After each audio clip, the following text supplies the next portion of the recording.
오늘 우리에게 은혜 주신 하나님의 귀한 말씀은 구약성경 창세기 44장, 우리 지난주에 이어서 18절부터 34절까지를 교독하도록 하겠습니다.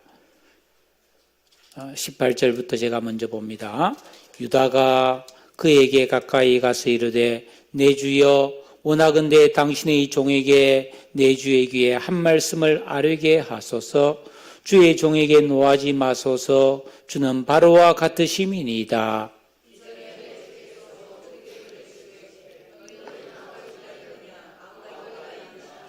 우리가 내 주께 아뢰되 우리에게 아버지가 있으니 노인이요 또 그가 노년에 얻은 아들 청년이 있으니 그의 형은 죽고 그의 어머니가 남긴 것은 그것뿐이므로 그의 아버지가 그를 사랑하나이다 하였더니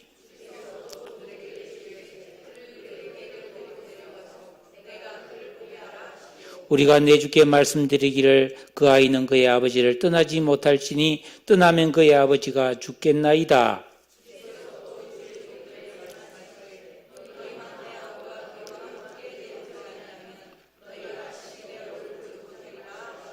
우리가 주의 종 우리 아버지께로에게로 도로 올라가서 내 주의 말씀을 그에게 아뢰었나이다. 우리가 이르되 우리가 내려갈 수 없나이다. 우리 막내 아우가 함께 가면 내려가려니와 막내 아우가 우리와 함께 가지 아니하면 그 사람의 얼굴을 볼 수 없음이니이다.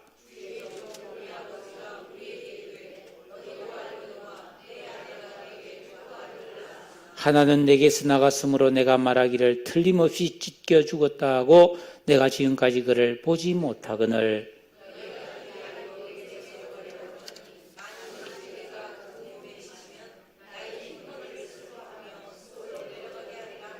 아버지의 생명과 아이의 생명이 서로 하나로 묶여 있거늘 이제 내가 주의 종 우리 아버지에게 돌아갈 때에 아이가 우리와 함께 가지 아니하면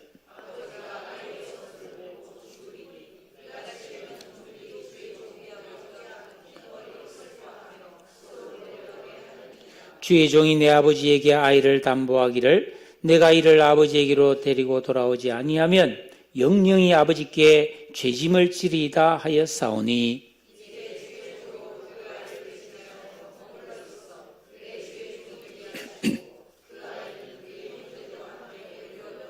함께 그 아이가 나와 함께 가지 아니하면 내가 어찌 내 아버지에게로 올라갈 수 있으리까? 두렵건대 제가 내 아버지에게 미침을 보리이다. 아멘. 모르고 가는 인생길 6번째 시간입니다. 참 날마다 수많은 뉴스가 우리 주변과 전 세계에서 아주 쏟아지고 있습니다. 그러나 우리는 그 대부분의 뉴스에 나와 직접 관련이 없으므로 별 관심을 갖지 않습니다. 예를 들면 지금 우리나라에 돼지 구제 역병이 굉장히 유행하고 있어서 지금 엄청나게 많은 돼지가 죽고 있어요. 살처분하는 거예요. 구제액이 무서운 병, 전염병이기 때문에. 근데 이제 얼마 안 있으면 돼지 고기 값이 폭등할 것인데 뭐 별로 관심 가는 사람이 없어요. 또 올봄 전국의 농가에 이 벌이 자취를 감추었다. 통상 4월이 되면 뭐 이게 벌들이 막 과일 농가에 바쁘게 꽃가루를 나르고 벌 나르게 소리가 왱왱 들려야 되는데 벌 구경하기가 힘들다는 거예요. 그래서 농가에서는 이 붓을 들고 직접 인공 수분을 하고 있어요. 꽃 하나하나에. 참. 예. 양봉협회의 통계를 추산하면 지난 겨울에 우리나라에서 약 60억 마리의 꿀벌이 사라졌다. 폐사돼 버렸다. 기후변화와 환경오염 때문입니다. 이건 한국뿐 아니라 전 세계적인 현상인데 여러분 이 꿀벌이 날아다니면서 꽃가루를 옮겨서 이 수분을 안 하면은 과일이나 씨가 맺을 수가 없잖아요. 그래서 과일 가격이 치솟고 꽃들이 멸종하게 된다는 겁니다. 왜냐하면은 한 피었다가 수분이 돼서 씨를 맺어야 되는데 씨를 못 맺으니까. 어쩌면은 여러분 우리 후손들은 과일을 먹을 수 없게 되고 꿀은 사라질지도 몰라요. 식량이 줄어들면서 인류가 생존을 위협받게 되고 국가 체제 유지가 어려울 수도 있습니다. 그뿐이 아닙니다. 지난 5월 15일자 제가 보는 신문에 지렁이의 울음소리 이런 기사가 실렸어요. 여러분, 지렁이 우는 소리 들어본 분이 계세요? 지렁이가 어떻게 울겠어요? 지렁이가 울 턱이 없지. 그런데 그 내용을 보니까 지렁이들이 사람들에게 도대체 내가 뭘 잘못했습니까? 이러면서 울부짖고 있다는 거예요. 그도 그럴 것이 우리나라에 지렁이 종류가 한 200종이 살고 있었는데 지난 30년간 대략 한 40종이 완전히 사라져 버렸다는 거예요. 근데 여기에 대해서 아무도 관심 가는 사람이 없다는 거죠. 여러분, 지렁이는 땅 속에 살면서 이 썩은 나뭇잎이나 썩은 나무 뿌리를 먹고 소화해서 배설을 하는데 이 지렁이 배설물이 최고의 그름인 거예요. 그러니까 밭에 이런 데 지렁이들이 많으면요, 굉장히 땅이 비옥해지는 거예요. 그뿐 아니라 지렁이가 땅 속에 다니면서 구멍을 파면은 그 구멍으로 산소가 통해서 이 식물이 잘 자라게 되고 그 구멍으로 많은 비가 내릴 때 그 구멍에서 물을 가두는 저수지 역할도 해서 산사태나 토사 유출을 막아준다는 거예요. 그래서 이 지렁이를 가리켜 지구에서 가장 소리 없이 일 많이 하는 뛰어난 노동자다. 그렇게 별명이 붙어 있는데 이런 지렁이를 아무도 존중해 주지 않고 무관심해서 이 지렁이들이 사라져가고 있다. 전북대학교 농생물학과 홍용 교수가 우리나라에서 제일 가는 지렁이 전문가인데 지렁이는 인간을 위해 죽도록 고생만 하는 대접도 못 받는 희생의 대명사다. 그런 이제 글을 썼더라고요. 여러분, 우리가 무탈하게 이 세상을 그냥 평온하게 살아가는 데는 정말로 많은 하나님의 은혜가 필요하고 보이지 않는 수많은 만물의 도움이 있어야 되는 거죠. 예. 사실 우리가 배 장속에 있는 이 미생물, 유익균이라고 하죠. 흔히 유산균 그런 말 많이 하는데 이거 없으면 못 살아요. 그래서 맹장투술 하신 분들은 유산균을 많이 드셔야 돼요. 최근에 밝힌 연구에 하면 이 맹장이 바로 유산균의 씨앗을 생산해낸다고 그러더라고요. 그래서 맹장 없는 분들은 유산균을 별도로 많이 드셔야 됩니다. 우리는 이 세상을 살아가면서 수많은 관심사가 있지만은 정말로 중요한 것에 대해서 전혀 모르고 사는 경우가 많습니다. 편안하게 적당히 즐기며 사는 것이 행복일까요? 아니면은 우리가 좀 수고롭더라도 이 믿음의 길을 가면서 정말 중요한 것을 하면서 사는 게 행복일까요? 오늘 이 문제에 대해서 우리가 좀 나누려고 합니다. 고대 근동, 지금 팔레스타인 지역이죠. 그 지역에 지금으로부터 한 3,500년 전, 오늘 이 우리가 읽은 창세기의 배경입니다. 애국과 그 가나안 전 지역에 극심한 7년 대흉년이 발생했어요. 다행히도 그 애굽에는 총리가 된 요셉의 지혜로 인해서 그 앞선 7년 풍년 때에 충분한 곡식을 저장했어요. 풍년 때 흥청망청 낭비하지 않고 전략하면서 그 곡식을 철저하게 비축했다가 흉년을 견딜 수 있는 그런 참 여건이 되었습니다. 그래서 애굽뿐만 아니라 주변의 수많은 나라의 백성들이 애굽에 양식을 사러 무역을 하러 왔어요.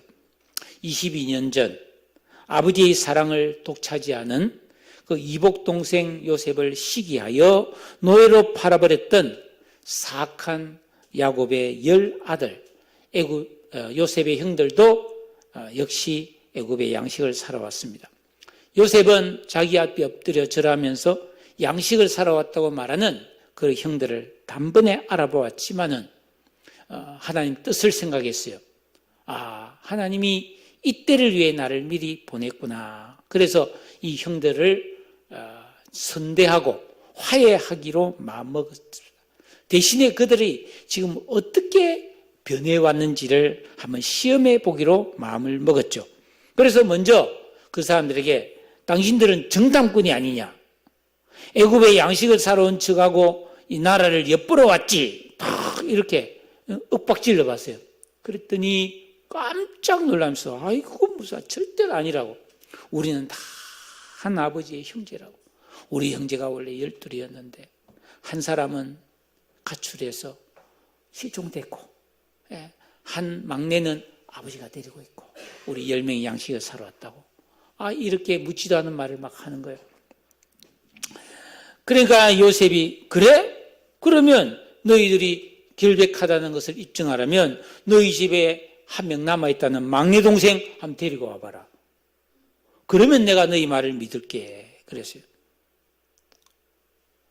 근데 이 막내 동생은 아버지가 안 보내려고 그러잖아요. 뒤에 이제 내용이 나옵니다만은. 그러나 양식이 떨어지니까 어쩔 수 없이 아버지를 설득해서 그 베냐민을 데리고 왔습니다. 그런데 요셉이 이번에는 고의로 그 베냐민의 곡식자루 속에 자신이 아끼는 은으로 된 컵을 하나 다 곡식자루 속에 넣습니다. 그리고 그 베냐민을 도둑으로 몰아서 노예를 삼겠다고 음포를 놓았어요. 그러면서 너희들은 죄가 없으니까 다 집으로 가라. 요 도둑놈, 이 은잔을 훔쳐가려고 했던 요 도둑놈 베냐민만 남고 너희들은 다 양식 가지고 집에 들어가서 가족들을 부양해라. 그렇게 말했어요. 이거는 시험이죠, 그죠? 요 형들이 막내 동생을 내버려 두고 미안하다, 뭐 어떡하겠니? 그래도 뭐 아버지하고 우리 자식들을 먹여 살려야 되지 않겠느냐? 가끔 면회 올게. 이러면서 갈 수도 있는 거고. 아니라고, 우리는 동생하고 같이 가지 않으면 못 간다고 막 이렇게 동생을 사랑하는지 요셉이 시험을 하는 거죠. 이기심과 양심 중에서 이 시험을 한단 말이죠. 자, 일이 어떻게 흘러갈까요? 자, 이 절도 혐의를 받아서 꼼짝없이 노예가 될 처지가 된 동생 베냐민을 위해서 오늘 본문에 보면 네 번째 형인 유다가 간곡하게 변론하는 내용이 기록되어져 있습니다. 이 변론의 핵심 내용은 뭐 용서를 해달라든지 아니면 동정심을 간청한 것이 아니라 왜 내가 이 동생을 대신하여 벌을 받을 수밖에 없는가에 대한 자기 희생에 초점이 맞춰져 있습니다. 유다의 변론은 조금도 거짓이 없었고 진심이 담겨 있었어요. 여러분, 진실은 언제나 설득하는 힘이 있는 줄로 믿습니다. 우리는 진짜 위급한 상황이 되면 정직해져야 돼요. 정직해져야 돼요. 이 11명의 형제는 모르고 가는 인생길에서 두 번째로 애굽의 양식을 사러 내려올 때 걱정, 근심이 가득했어요. 불안했어요. 왜 그럴까요? 이게 죽기를 무서워하는 죄인들의 모습이에요. 사람은 이 세상에 태어날 때부터 불행 가운데 태어나거든요.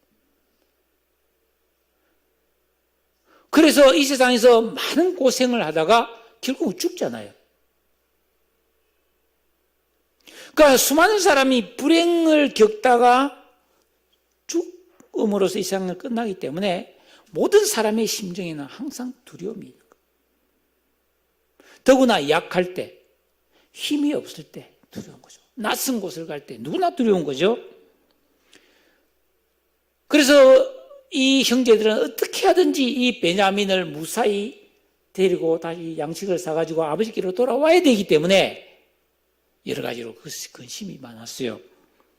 그런데 뭐 이런저런 일이 있었지만은 요셉으로부터 좋은 대접도 받고 갇혀있던 시므온도 만나고 무사히 양식을 확보해서 기분 좋게 고향길로 돌아가게 되었어요.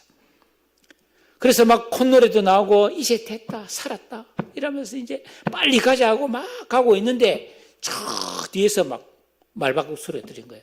개 섞어라! 먹다는데 거기 서라! 이러는데 뭐 누굴 보고 그러지? 아이, 요셉의 청지기, 집에 청지기가 다 와서 당신들 말이야, 우리가 그렇게 잘해줬는데 어떻게 도둑질을 하냐고 막 깜짝 놀랐어요. 무슨 청천벽력 같은 소리냐고. 우리는 그러지도 않는다고. 아니 우리 주인이 총리께서 귀하게 사용하는 은잔이 없어졌는데 당신들이 범인이다고. 아, 그럴 리가 없다고. 그러면 전부 다 자루 한번 풀어보자. 그래서 곡식 자루를 다 나귀에서 내려서 자루를 풀어봤어요. 네.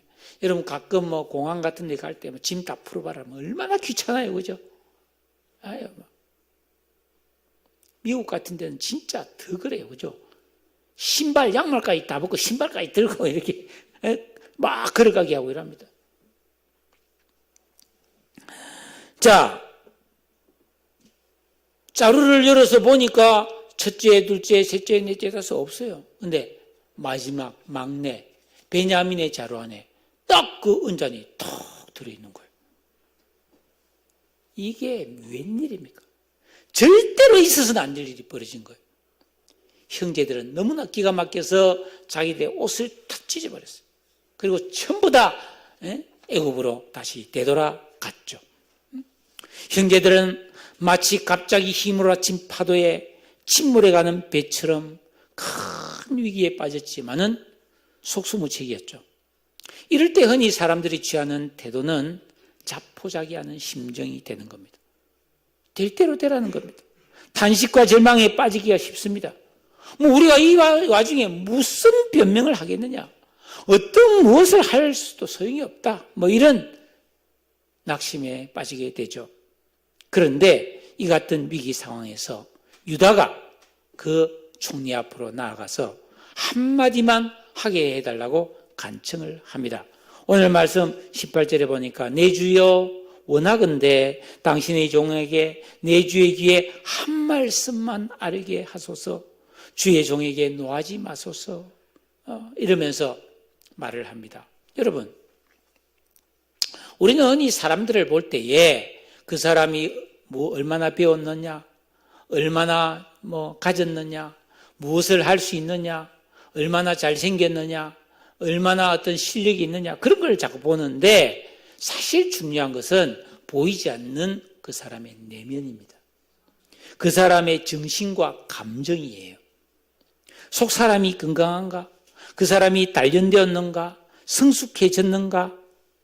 아니면은 여전히 어리거나 병들었는가의 여부는 어떤 위기나 큰 어려움이 왔을 때 드러나게 되는 거예요.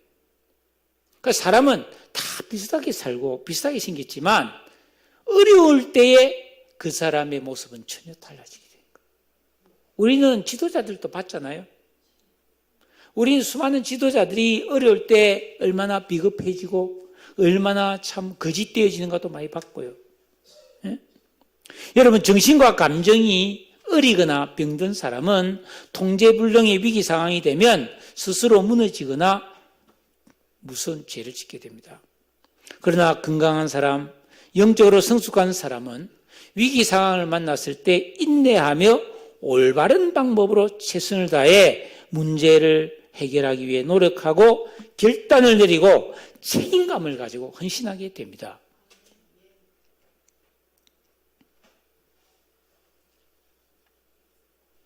이스라엘 백성들이 광야를 지나서 드디어 요단강을 건너 그 여리고성을 향할 때에 여러분, 그 가나안의 첫 가문인 여리고성에 살던 사람은 심히 두려워서 간담이 녹아내렸다 그랬습니다. 이제 우리는 다 죽었다고 생각했어요. 그러나 기생 라합은 목숨을 걸고 담대하게 그 정탐꾼들을 숨겨주고 나는 하나님을 믿으니 나와 우리 가족을 구원해내라고 요청했습니다. 그 결과 여리고성이 무너져서 그 여리고성에 있는 모든 사람이 진멸당할 때 라합은 자기 가족들을 구원할 수 있었어요. 여러분, 진정한 지혜와 용기는 어디서 나올까요? 예. 여러분, 순종과 기도의 삶을 통해서만 나옵니다. 왜냐하면 우리 인간의 그 내면 깊은 곳에는 진정한 지혜와 용기가 없거든요. 이건 하나님이 주셔야 되는 거예요. 우리가 예수 믿고 구원받은 다음에 저절로 용기가 생깁니까? 그렇지 않습니다. 우리가 구원받은 이후에 이 하나님의 말씀을 순종하고 기도하는 경건 생활을 통해서 하나님이 나와 함께 하심을 알 때에 용기가 생긴 줄로 믿습니다. 성령께서 나와 함께 하실 때 지혜와 명철이 오는 줄로 믿습니다. 우리가 이런 새 사람의 의식이 만들어져서 내가 하나님 뜻대로 살아갈 때, 나는 지금 올바른 길을 가고 있고 이 길은 생명의 길이라는 확신이 생길 때 우리는 담대함과 용기를 발휘할 수 있습니다. 그러니까 평소에 우리의 경건 생활이 너무나 중요하다는 겁니다. 그저 우리가 그냥 편하게 살고 적당히 즐기며 사는 삶을 살아서는 위기 때에 그걸 돌파할 지혜와 용기와 능력을 우리는 가질 수가 없어요. 거룩한 믿음을 가진 성도의 진정한 품격은 큰 어려움에 봉착했을 때에 나타납니다. 예수 믿고 구원받은 성도가 계명을 지키고 주기도문을 붙들고 기도하는 진정한 영적 생활을 계속하면 마음이 기경되면서 우리는 새 사람의 의식과 지각과 인격과 감성이 만들어져 가게 되고 때가 되면 반드시 만들어져서 우리에게는 지혜, 지식, 명철, 총명이 우리에게 구비되는 줄로 믿습니다. 그러면 앞길이 불투명할 때, 다른 사람들이 다 낙심하며 주저앉아 있을 때 그런 장성한 성도는 일어나서 하나님 앞에 기도할 수 있고 하나님의 인도를 받아서 길을 찾아내고 문제 해결을 할 수 있는 리더가 되는 것이죠. 사무엘상 30장에 보면 그런 내용이 나와요. 다윗이 사울에게 쫓기다가 도저히 더 이상 갈 데가 없어서 블레셋 땅에 아기스 왕에게로 가서 의탁해서 살 때 그 아기스 왕이 다윗을 배려해서 시글락이라고 하는 조그마한 시골 성읍을 하나 선물로 줬어요. 그 다윗이 자기를 따르는 수백 명의 사람과 함께 그 성읍에 가족들을 데리고 살았는데 다윗이 그 성을 군사들과 함께 며칠 비운 사이에 아말렉이 그 시글락을 침공해서 성을 불사르고 모든 남녀 사람들을 어린아이까지 싹 다 사로잡아가 버리죠. 다윗과 군사들이 돌아와 보니까 세상에 집이 다 불타있고 자기 가족들이 전부 다 잡혀가 버렸어요. 그때 성경은 뭐라고 하냐면은 군사들과 다윗이 울 기력이 없도록 소리 높여 울었고 백성들은 흥분하여 다윗을 돌로 치려고 했다고 그랬어요. 오늘 밖에 공기 안 좋은데 누가 문을 열어놓습니까? 그걸 잘 생각하고 해야지. 사무엘상 30장 6절에 보면 다윗이 그때 크게 다급하였으나 그의 하나님 여호와를 힘입고 용기를 얻었더라 그랬어요. 그래서 다윗은 하나님 앞에 기도했고 그 아말렉 군대를 하나님이 추격해도 좋다는 말씀을 듣고 따라가서 무찌르고 한 사람도 남김없이 가족들을 다 찾아온 줄로 믿습니다. 유다는 이 베냐민이 노예가 될 수밖에 없는 이 절체절명의 위기 앞에서 회피하거나 낙심하거나 물러서지 않고 요셉 앞에 나섰습니다. 유다도 죄인이었잖아요. 요셉을 팔아먹고 난 다음에 유다는 깊은 죄책감에 가출을 합니다. 가출을 해서 집을 떠나서 가나안 여인과 결혼을 했잖아요. 거기서 또 희한한 일들이 많이 벌어지잖아요. 그러나 유다는 하나님 앞에서 자신의 죄악됨과 무능함을 철저하게 깨닫고 회개함으로써 영적으로 회복되고 견고한 심지를 가진 새 사람이 되었습니다. 그리고 결정적인 순간에 그의 영성과 의로움이 드러나서 쓰임받고 있는 것을 볼 수 있습니다. 여러분, 유다는 그 요셉에게 구차한 변명이나 용서를 구하지 않았습니다. 저 총리, 내 동생 베냐민은요, 내가 어렸을 때부터 잘 아는데 절대로 남의 물건을 훔칠 사람이 아닙니다. 뭔가 착오가 있습니다. 이번 한 번만 봐주세요. 다시는 안 그러겠습니다. 이렇게 통사정을 하거나 동정심을 구하지 않았어요. 그게 통하겠습니까? 전혀 안 통합니다. 그 대신 유다는 베냐민의 죄, 현실을 인정하고 마땅히 벌을 받되 베냐민 대신에 내가 남아서 그 벌을 받겠다고 말하면서 왜 그렇게 하지 않으면 안 되는지 이유를 솔직하게 밝히고 있습니다. 비록 형제이지만 이 위기를 맞은 다른 사람을 구원하기 위해서 자기 자신을 희생하며 책임지는 유다의 자세는 참 우리에게 감동을 주기에 충분합니다. 여러분 한번 생각해 보세요. 유다도 처자식이 있는 몸이죠. 유단들 이 애굽의 이방 나라에서 노예가 되는 것이 유쾌한 일이 아니잖아요.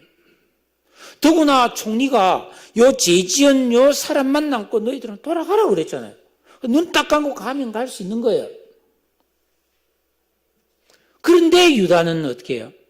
아니라고. 얘는 돌려보내고 나는 반드시 내가 이 벌을 받아야 된다고 지금 간청을 하고 있는 것이죠. 요한복음 15장 13절에 보면 사람이 친구를 위하여 자기 목숨을 버리면 이보다 더 큰 사랑이 없다고 예수님 말씀하셨습니다. 친구를 위해 목숨을 버린다?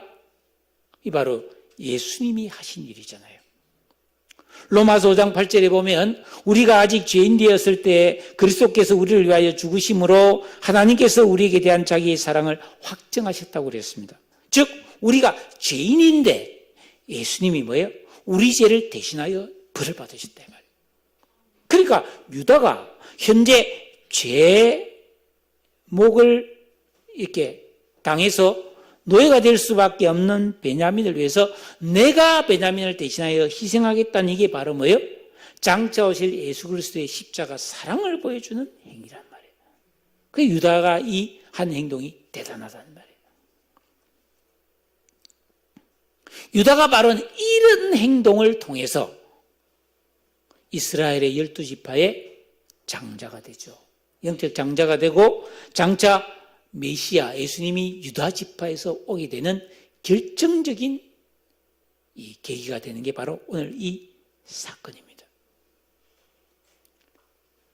여러분, 우리 예수 믿고 구원받은 성도가 어떻게 살아가는 것이 하나님 보시기에 기쁨이 되는가?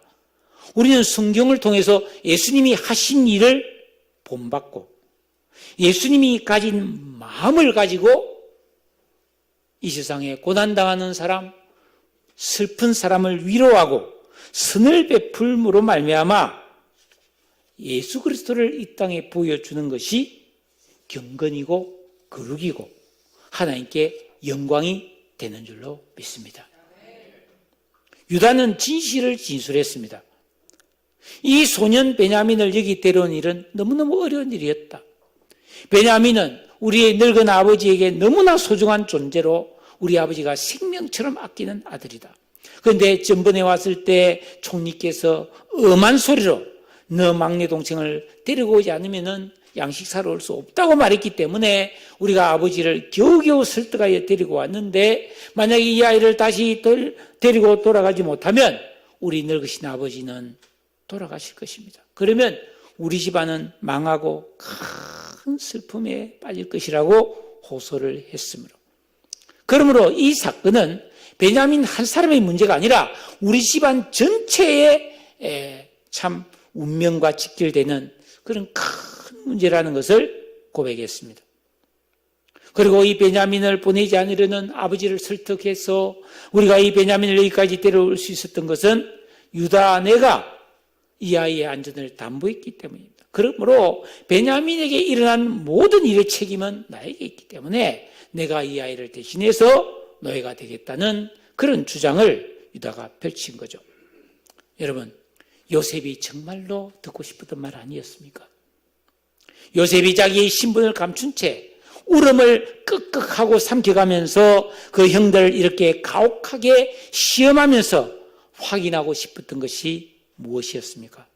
자신을 미워해서 노예로 팔아먹은 후에 그 긴 세월 동안 아버지와 형제들이 어떻게 살았는지 요셉은 궁금했었어요. 22년의 기나긴 세월 속에서 이 사람들이 과연 변했을까? 이 사람들이 내 친동생 베냐민을 어떻게 대하고 있을까? 이걸 알고 싶은 거죠. 그러니까 오늘 우리가 읽은 이 성경의 본문은 유다의 믿음, 용기, 탁월함을 보여주기 위한 말씀이 아니라 요셉이 실종된 후에 야곱의 집안의 상황을 보여주면서 우리에게 도전하는 것입니다. 아들을 잃은 아버지와 동생을 팔아먹은 형들이 그 이후에 어떻게 살아왔을까? 베일에 가려진 그 집안의 형편을 요셉은 철저하게 지금 캐내고 있는 것이죠. 여러분, 사실 이 요셉의 10명의 형들은 요셉을 미워하고 시기질투했습니다. 왜냐하면 아버지가 너무 편애를 했어요.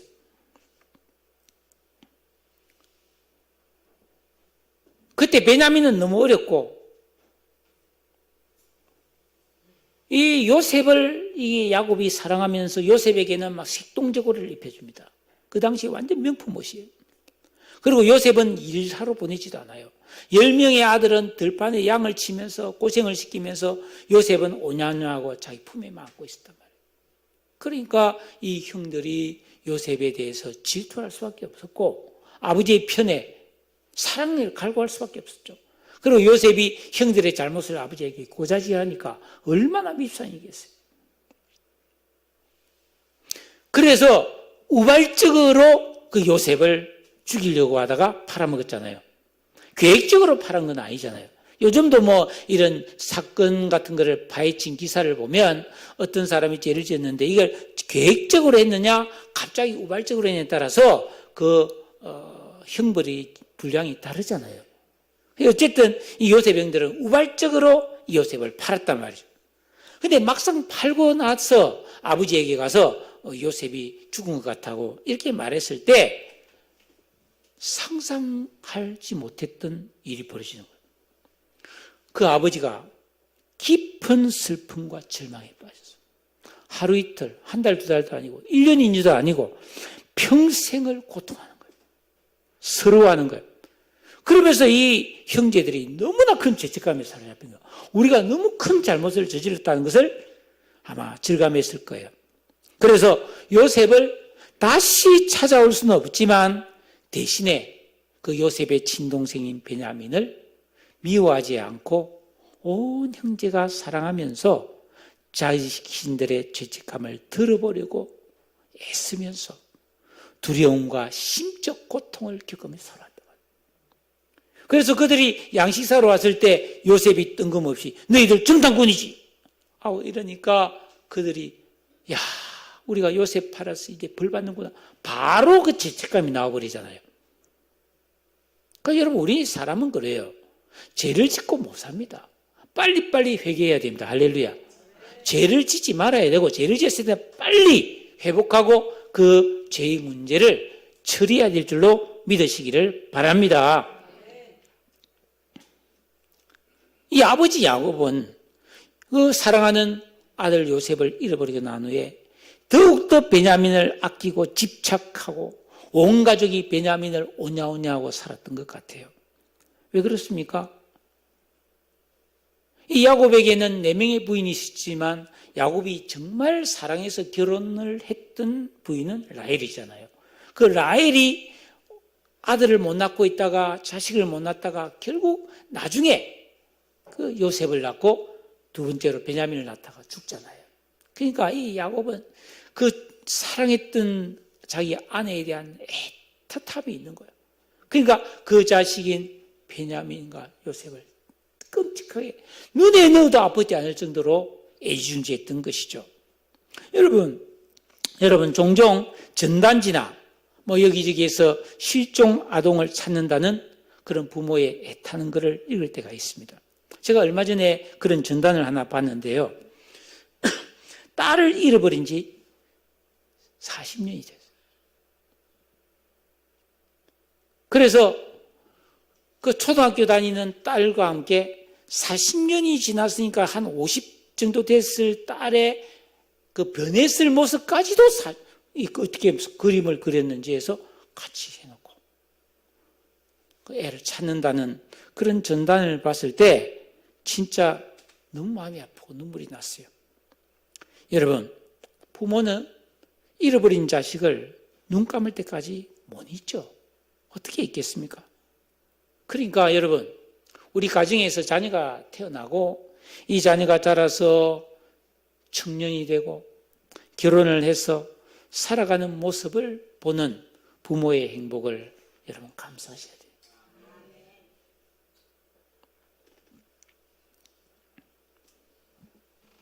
하나님은 독생자 예수를 우리를 위해서 의도적으로 이 땅에 보내어 십자가에 달려 죽게 하셨어요. 죄인을 구원하시려고 그 예수가 멸시와 천대, 모진 고난을 받을 때 여러분 하나님이 얼마나 아프고 슬퍼하시겠습니까? 우리가 그런 하나님 아버지의 마음을 알 때 우리가 변해지는 거예요. 이 요셉의 형들이 그 아버지가 요셉을 잃고 통곡하면서 식음을 전폐하고 따라 죽겠다고 1년, 2년 늘 슬픔에 빠져 있는 모습을 보면서 얼마나 자기들이 후회를 했겠어요. 아버지 마음을 아프게 한 것을 얼마나 후회했겠어요. 그것처럼 독생자를 보내신 하나님 아버지의 슬픔을 아는, 십자가에 내어주시고 외면하신 아버지의 마음을 알아야 우리가 뭐예요? 나를 죄에서 구원해 주신 그 은혜에 감격할 수 있는 거고, 우리 역시 더 사랑하면서 더 이웃을 섬기며 살 수 있는 믿음이 생기는 줄로 믿습니다. 하나님께서는 예수를 십자가에 못 박은 원수들을 심판하면서 내 아들을 너희들이 그렇게 하다니 하고 한풀이 한 것이 아니라 우리가 그 예수 그리스도의 죽으심의 의미를 알고 그 예수를 믿고 구원받은 다음에 우리가 어떤 사람으로 변화되는가에 관심이 많은 거예요. 하나님께서는 우리 성도들이 죄인을 구원하기 위해서 죄 없이 희생당하신 예수 그리스도의 은혜와 하나님의 사랑의 마음을 알고 아담 안에서 옛사람이 가졌던 우리의 미움, 시기 질투, 악감을 버리고 약한 자, 병든 자, 소외된 자를 배려하고 사랑하고 섬기며 책임지고 사는지를 너무너무 보고 싶어하는 거예요. 지금 요셉이 그렇잖아요. 이 형들이 나를 팔았지만 그 후에 변화돼서 이 형들이 베냐민을 사랑하고 나이 많으신 아버지를 잘 복양하고 효도하는지를 알고 싶어한 거죠. 우리가 이 세상을 살아가면서 가까운 사람과 의견 충돌이 생기고 또 시기 질투와 오해와 미움이 생기고 상처를 주고 또 갈등을 일으킬 때가 있지만 예수 믿고 구원받은 다음에 우리는 그런 감정을 치유해서 사랑할 수 있어야 하는 거예요. 모든 겸손과 온유로 하고 사랑 가운데서 용납할 줄 아는 장성한 그리스도인이 되어야 할 줄로 믿습니다. 그래서 곤경에 처한 사람, 약한 자, 작은 자를 귀하게 여기고 지켜줄 때 천국에서 큰 자가 된다고 하나님이 말씀하신 것입니다. 베냐민이 꼼짝없이 노예가 될 처지에 놓였을 때 9명의 형들은 아무 소리 못하고 두려워하고 있었어요. 그런데 넷째인 유다가 베냐민을 위해 자기 애를 희생하면서 그 베냐민을 살리려고 했던 것이 너무나 귀하고 아름다운 행위죠. 빌립보서 2장 1절에 너희 안에 이 마음을 품으라. 곧 그리스도 예수의 마음이니. 유다는 그런 예수 그리스도의 마음을 가진 귀한 믿음의 사람이었던 것이죠. 사랑하는 여러분, 이 세상을 살아가는 사람들은, 특히 요즘 우리나라 사람들은 살아가면서 그저 가장 좋은 것을 자꾸 경험해 보려고 하는 욕심을 가졌어요. 더 좋은 집에 살아보고 싶다. 더 좋은 옷을 입어보고 싶다. 더 좋은 음식을 먹어보고 싶다. 더 좋은 자동차를 사고 싶다. 더 좋은 여행을 가고 더 좋은 대접을 받고 싶고 더 건강하게 살고 싶고 더 좋은 사람을 만나고 싶고 다 최고의 경험을 자꾸 하고 싶어 한단 말이죠. 그런데 하나님께서는 우리에게 우리가 이 세상에 살면서 얼마나 더 거룩하게 사는가, 남을 위해 얼마나 더 섬기며 사는가를 보고 싶어 하시는 거예요. 내가 내 건강과 안전을 잘 돌보는 거, 우리 가정을 잘 가꾸는 거 너무 중요한 일이에요. 그러나 성경은 뭐라고 합니까? 남을 위해 수고하고 내 생명 같고 피 같은 돈을 다른 사람을 위해 사용하고 헌신하는 것을 최고의 사랑이라고 했어요. 우리의 삶은요, 믿음의 연주라는 말을 누가 했어요. 스스로 즐기는 것이 아니라 다른 사람을 위해 기쁨을 주는 것이 가장 아름다운 삶이라는 겁니다. 예를 들어서 내가 노래를 잘하는데 나 혼자서 맨날 문 닫아놓고 혼자서 노래를 부르면서 내가 듣고 내가 좋아하는 것보다는 이 노래 좋은 실력으로 내가 쫙 노래 경연대에 나가서 사람들 앞에 쫙 불러줘서 사람들이 눈물을 주르륵 흘리고, 그리고 가끔 그런 노래 부르면 막 가수가 노래 부르면 막 눈물을 주르륵 흘리더라고. 며칠 전 신문에 얼마 전에 올림픽 경기장에서 조용필 씨의 그 공연이 있었다더라고. 지난주인가 있었죠? 하여튼 뉴스에 나왔어요. 근데 그 한 기자가 이제 글을 썼어요. 자기 친구와 이 코로나 기간에 전혀 공연을 못 봐서 결심하고 이제 표를 사서 둘이 가서 공연을 봤다는 거예요. 그리고 공연을 다 보고 나서 소감이 뭐냐면, 죽을 때까지 무슨 일이 있어도 이 공연을 만약에 조용필 씨가 하면 반드시 가서 보자고 뼈에 사무치게 맹세했다. 그렇게 글 써놨더라고. 그래서 내가 도대체 얼마나 감동을 받았기에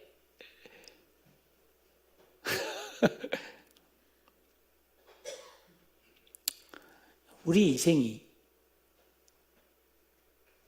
나만 즐기는 인생이 아니라 누군가에게 기쁨을 주는 공연 같은 아주 아름다운 인생이 될 수 있기를 주의 이름으로 축복합니다. 제가 죄송하지만 제 자랑이 아닙니다. 갑자기 일어난 일이라서 여러분 소개할게요. 어제 아침에 이제 서울의 왕성교회 장로님 두 분하고 집사님 한 분이 우리 교회 지역아동센터 이런 걸 좀 자기들이 하고 싶다고 교회에서 하려고 한다고 탐방을 왔어요.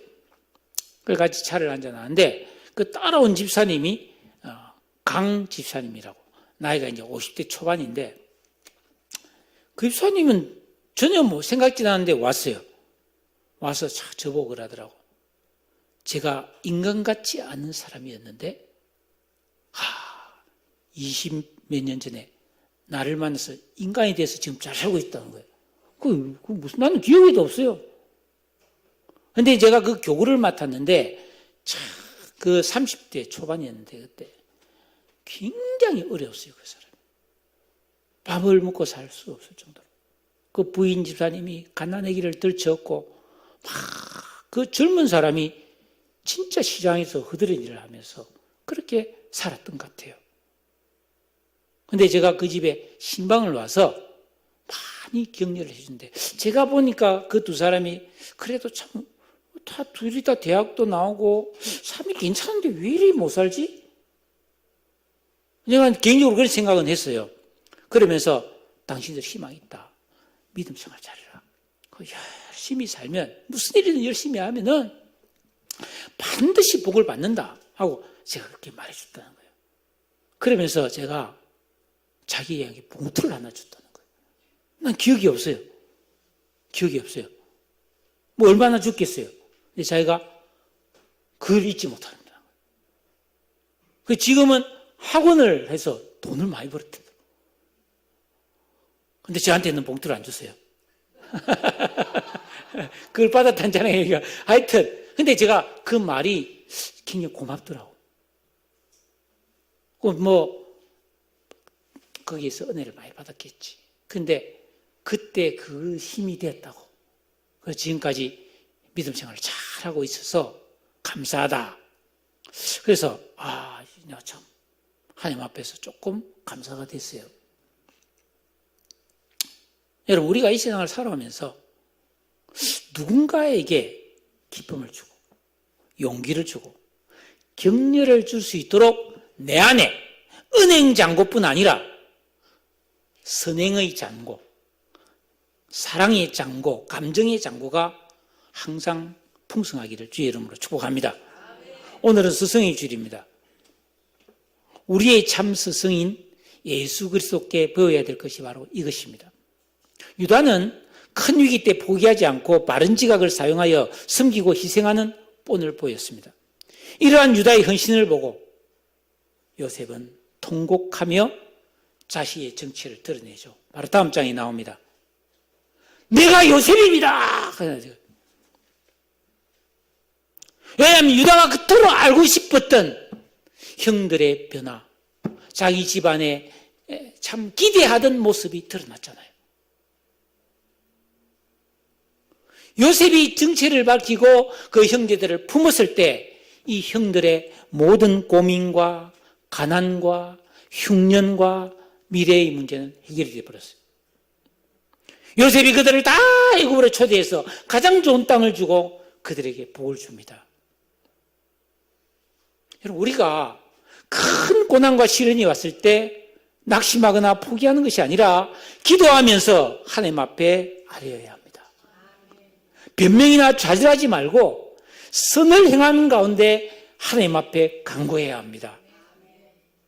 불의한 재판관 앞에 자기 문제를 해결해 달라고 포기하지 않고 애걸복걸했던 과부처럼 간구해야 됩니다. 그러면 하나님이 우십니다. 하나님이 우시면 은혜가 임하고 평안이 찾아옵니다. 마태복음 10장에 그 포도원 품꾼의 비유를 보면은 오후 5시에 그 포도원에 일하러 온 일꾼도 포도원 주인이 하루 완전한 품삯을 주잖아요. 그러면서 성경은 뭐라고 말합니까? 나중된 자가 먼저 된다고 말하고 있고, 먼저 된 자가 나중될 수도 있다고 말하고 있습니다.